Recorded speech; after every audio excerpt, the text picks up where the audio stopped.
La démotorisation, je vais pas y arriver. La démotorisation à Paris. Blablabla.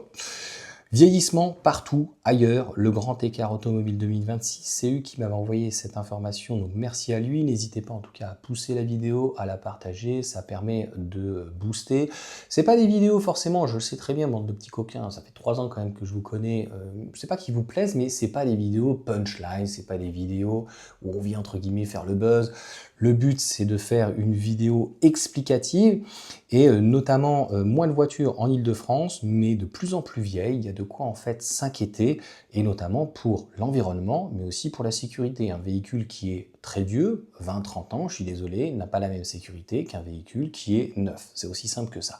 Donc selon une étude de l'atelier parisien d'urbanisme, APUR, le parc automobile continue de diminuer durablement en Île-de-France, c'est bien, ils sont contents, nos chers pastèques, mais tandis que son âge moyen augmente nettement. Donc on voit bien que pour l'environnement, excuse-moi du peu, même sécurité passive pour les piétons, c'est de la merde.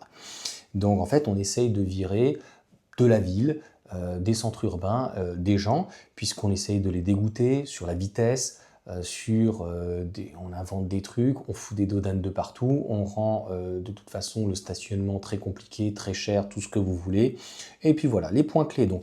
Baisse du nombre de voitures. Depuis 2016, le parc perd environ 18 000 véhicules par an, donc une baisse de moins 0,8% par an en moyenne, ce qui est quand même assez hallucinant, parce que quand je vois la 86 ou quoi, comment ça roule, je crois que c'est pire. Et quand vous l'avez vu la dernière fois, j'en parlais à mon beau-père, il me disait avant c'était quand même beaucoup plus simple pour rentrer dans Paris, donc moi j'ai pas la sensation qu'il y ait réellement moins de voitures, il y en a peut-être un peu moins, mais en fait ils font tout pour te faire chier, qu'en fait finalement t'en as plus, tu vois. Donc à Paris, on compte 31% de voitures en moins par rapport à, donc, en 2022 par rapport à 1990. Mais encore une fois, ils ont viré tellement de stationnements, ils ont viré tellement de rues, des rues en sens unique, les vélos qui remontent et tout, des trucs tellement dangereux qu'au final, t'as pas la sensation là. Je sais pas si vous vous rendez compte de ce que je dis. Vieillissement du parc, ça c'est un fait. L'âge moyen donc, des voitures est passé de 8 ans et 4 mois en 2011, hein, c'était il y a une quinzaine d'années, à 11 ans et 4 mois en 2025. En 2024, 88% donc des ventes de voitures en Île-de-France concernaient des voitures d'occasion.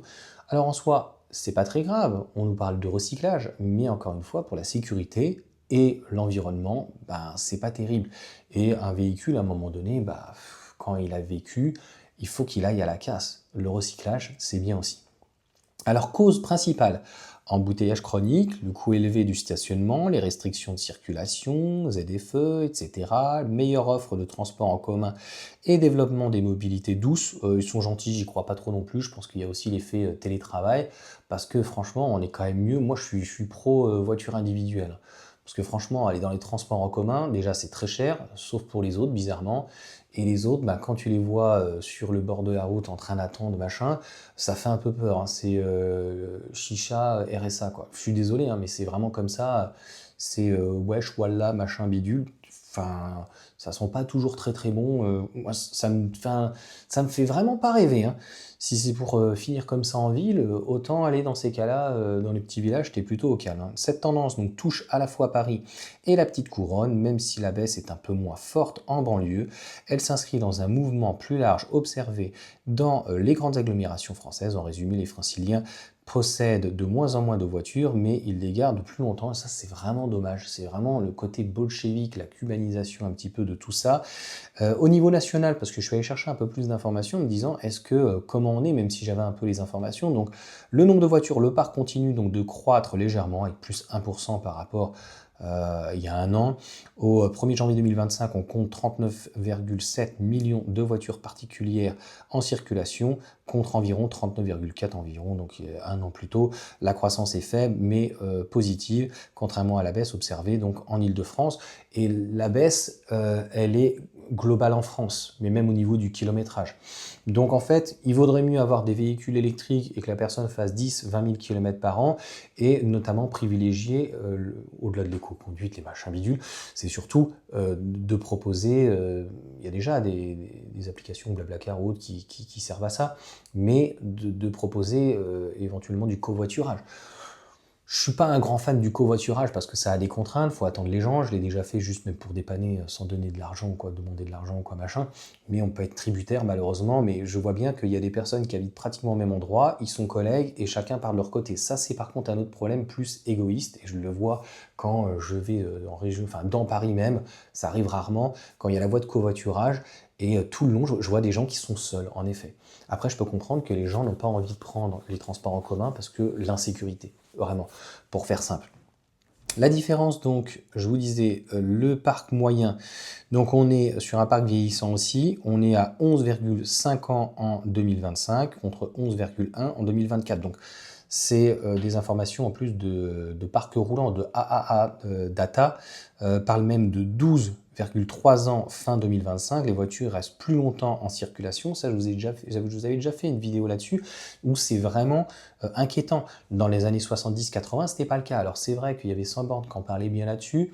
Si on veut relativiser, les véhicules font moins vieillots, les véhicules rouillent moins, donc preuve que les véhicules d'aujourd'hui, même jusqu'à aujourd'hui, en tout cas en véhicules thermiques, hybrides ou tout ce que vous voulez, sont plus fiables et peuvent durer plus dans le temps. Mais quand même, quand on a un véhicule qui commence à avoir 30 ans, là, en 2025, vous avez un véhicule de 96, une 205 ou même une 206, ça fait quand même un certain vieillissement. Donc les ventes, très forte part d'occasion, environ 88 à 90%. Certains diront que c'est écologique, alors pareil, ce ne l'est pas du tout. À partir de 20 ou 30 ans, quand la voiture elle a vécu, sa place c'est à la casse. Voilà, les ménages gardent leur véhicule plus longtemps, souvent pour des raisons économiques, prix du neuf, les ZFE, le carburant, je l'entends, mais quand vous voyez le prix éventuellement d'une petite Dacia, c'est pas non plus exorbitant. On va me dire, oui, mais qui a les moyens d'acheter ou quoi? Oui, mais bon, si vous voulez subir en fait la crise, voilà, ça fait longtemps qu'on en parle, la crise, hein, crise de foi, tout ce que vous voulez. Donc la grande métropole, Lyon, Bordeaux, Marseille, Toulouse, Lille, tendance assez proche donc de l'Île-de-France, mais moins marquée, une baisse ou une stagnation, usage de la voiture en baisse dans les centres, l'embouteillage persistant malgré tout, ça n'a pas l'air de les emmerder l'embouteillage, que c'est de pire en pire, je vous dis, c'est plutôt l'inconvénient, la contrainte de, notamment dans les villes de verre, comme Nice, Pastèque, eux, ils suppriment les parkings, ils suppriment des routes entières, donc obligatoirement, la congestion est plus importante. Ils passent les trucs à 50, à 30, ok, je veux bien, mais quand on passe le périph', t'es à 80, 70, 50, pourquoi pas à 30? Si tu le passes à 30, est-ce qu'éventuellement, tu fais pas une zone de covoiturage et tu pars pas en trottinette? Tu vois ce que je veux dire? Où on en est là? Donc en fait, c'est leur côté bolchevique que je supporte pas, et d'hypocrisie. À un moment donné, on a bien compris qu'ils ne veulent pas des sales gueux en fait dans leur ville. Donc moi, j'ai envie de vous dire, si vous n'aimez pas, n'y allez pas. Moi, c'est ce que je fais. J'y vais pratiquement jamais. Je vais pas dans Paris. Quand j'allais en Vendée, j'évite Nantes parce que c'est une ville un peu de merde. Voilà. Surtout en centre-ville, quand tu vois l'histoire des rois de France, comment maintenant c'est traité, l'histoire elle est quand même pas très belle. Montpellier, ouais, à éviter. Marseille, enfin voilà, toutes les grandes villes comme ça, c'est pas terrible. Les zones rurales et départements, donc peu denses, le vieillissement est beaucoup plus prononcé, un âge moyen de 14 ans, ouais, on se retrouve avec des poubelles des fois, des véhicules qui coûtent plus cher à entretenir, le mec fait 5-10 000 km par an, et là en fait, même si t'as pas les moyens, c'est pas une question d'argent, c'est une question mathématique. Le mec met 1000 balles chaque année dans l'entretien parce que la voiture, il essaye de la maintenir tellement qu'elle est en fin de vie, elle en peut plus la bagnole, enfin voilà, tout ce qu'elle veut aller, c'est aller à la casse, tu vois. Franchement, à 1000 balles, tu prends une T03 n'importe quoi à 100 balles et au moins tu as un véhicule neuf, surtout en fait pour faire des tout petits trajets. Donc si tu pars pas en fait en vacances avec ce genre de bouse, parce que de toute façon ces gens-là partent même pas en vacances avec ce genre de bouse parce que le mec il a trop peur de tomber en panne, tu vois. Donc le radiateur il va faire 100 km, déjà il va commencer à chauffer, il est en PLS le truc. Ah, ça me fait penser aux Marocains que j'ai vus pour la maison, ils m'ont dit quand on va au Maroc, j'évite que mon père il me prenne des Uber parce qu'en fait, la dernière fois, il nous emmène et puis le radiateur il commençait un peu à chauffer, je sais pas quoi. Le mec a dit oh, on attend une demi-heure. T'imagines le temps perdu? Donc en fait, non, tout ça c'est pas écologique, tout ça c'est soi-disant dit une question d'argent, mais je pense pas. Donc à un moment donné, on n'est pas au Maroc. En France, on a des leasings qui sont pas trop chers, et c'est pas être pro-leasing, c'est qu'à un moment donné, au lieu de mettre 1000 balles dans une voiture qui, voilà, vous avez des réparations dessus, ou que vous tirez jusqu'au bout et que ça consomme, c'est-à-dire qu'un moteur, bien sûr, qui n'est pas entretenu, l'huile et tout ça, il va consommer plus. En plus, c'est pas du tout bon pour la pollution, contrôle technique et tout, là, vous avez rien à faire. tout est inclus, même l'entretien, pas de contrôle technique et tout ça. Donc les gens, je pense que là-dessus, c'est de la mauvaise foi et ils sont très mauvais en maths. Donc le parc vieillissant plus vite, les voitures donc restent indispensables, peu d'alternatives, distance plus longue, faible offre de transport. C'est normal puisqu'en fait, il n'y a pas les lois SRU, les 1% logement et tout ça, les HLM, parce que dans les petits villages, ils n'ont pas les moyens de payer en fait pour les autres. Donc concrètement, vous n'avez pas de transport en commun, parce que les transports en commun, moi là où j'habite, je les paye pour les autres et je les utilise jamais, il est hors de question que je les utilise. Quand je vois les rallyes à la loue, c'est juste pas possible, tu vois les gens, non, mais je te jure, ça fait peur, il y en a. Enfin, voilà, vous allez me dire, non mais pour qui il se prend? Bah écoute, j'ai le droit de dire ce que je veux, ça te plaît pas, je m'en fous. La voiture, donc je vous l'ai dit, la croissance du parc, donc parfois plus forte, plus 3%, donc par exemple dans l'Oise, c'est plutôt une bonne chose. Autre région, le phénomène de démotorisation, moins de voitures par ménage, et surtout urbain et métropolitain. Et ce qui est dommage, hein, pour moi, la voiture électrique, elle est pour tout le monde, hein. Riche, pauvre, en ville, extra-urbain, tout ce que vous voulez. Mais c'est vrai dans un village, encore plus, franchement, c'est le kiff, ça fait moins de bruit. Même quelqu'un qui veut une voiture sans permis, tu prends une petite Citroën Ami, c'est quand même beaucoup mieux.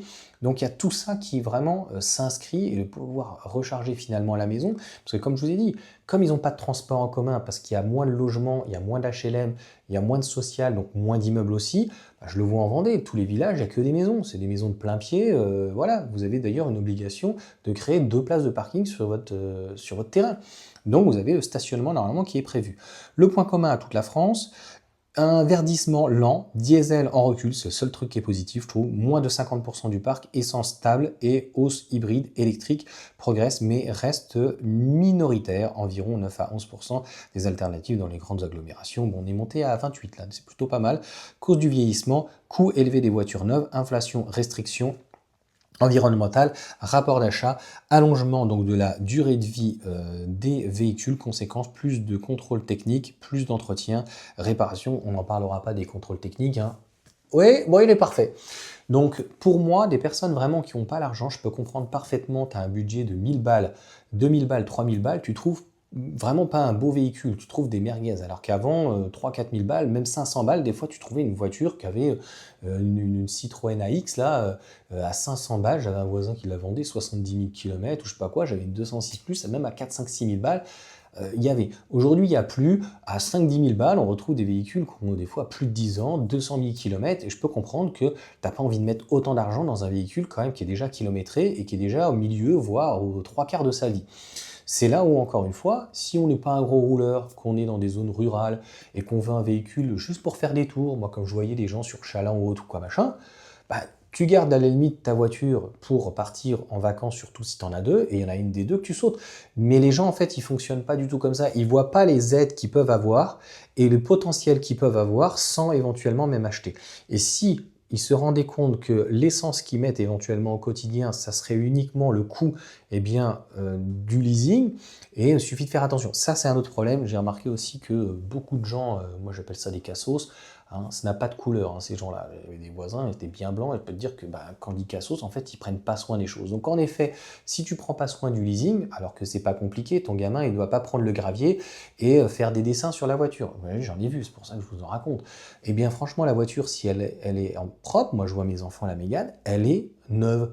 Donc elle peut avoir un petit impact, peut y avoir un truc, mais il faut aussi prendre soin des choses. Et je l'ai déjà vu avec des gens qui sont, peu importe propriétaires, locataires, peu importe d'où ils sont issus, peu importe leur profession, c'est un état d'esprit Cassos, hein. C'est-à-dire que tu vas chez eux et c'est vraiment pas propre. Donc je peux comprendre que comme ils ne sont pas propres, comme ils ne prennent pas soin de leurs propres affaires, tu comprends qu'ils ne prennent pas soin des affaires des autres, et donc un leasing c'est compliqué parce que le mec il va te la rendre, le leasing social ça va être une merguez ta caisse. Alors que franchement c'est pas compliqué sur 3 ans de garder un véhicule plutôt propre, 10 000 km, honnêtement c'est pas la mort. Donc l'Île-de-France est en avance sur la démotorisation, je vais arriver, moins de véhicules, surtout à Paris, je vous dis ailleurs, le nombre de voitures augmente encore légèrement au niveau national, mais le vieillissement du parc touche tout le territoire de manière beaucoup plus forte. Et d'ailleurs, c'est ça qui est complètement fou, je suis certain, et moi c'était mon cas, à un moment donné, quand il y avait 30 km à aller chercher un truc sur le Bon Coin ou un petit accessoire, Je disais: «Non mais là, ça va coûter plus cher en essence de l'acheter, vaut mieux se faire livrer», je disais à ma femme. Et de temps en temps, je lui dis quand elle me fait faire 50 kilomètres pour rien, elle est partie à ma Action machin ou quoi, et je lui dis: «Mais en fait, heureusement qu'on a une voiture électrique parce que là, tu me fais faire 50 kilomètres aller, 50 kilomètres retour, heureusement qu'on en a pour 2 balles. Parce que là, t'imagines, on aurait une voiture thermique, on aura encore même la Laguna ou quoi, on est à 10 balles». Et je lui dis 10 balles pour aller juste faire 3 courses, clairement, ça vaut plus le coup. Donc il y a encore une fois tous ces obstacles-là. Il y a aussi, je vous ai dit, le télétravail, et il y a aussi le fait que les gens maintenant, ils se font livrer beaucoup de choses directement chez eux.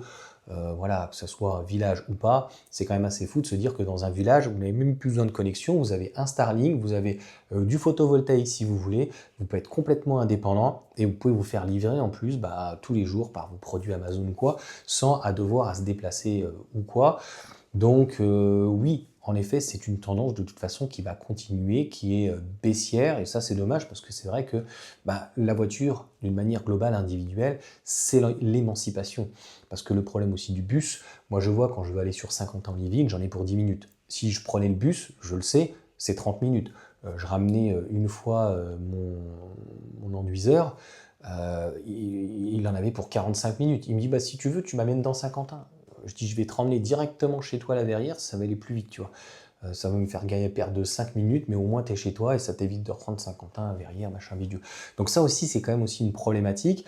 Comme pour le train, c'est cher et c'est pas plus rapide. Par exemple, pour descendre dans le sud, obligatoirement, il faut prendre soit Massy ou Gare de Lyon de mémoire. Si vous prenez Gare de Lyon, Gare de Lyon, je crois, vous partez, vous êtes en direct Fréjus. Après, t'as que dalle après, tu dois louer une voiture, bref.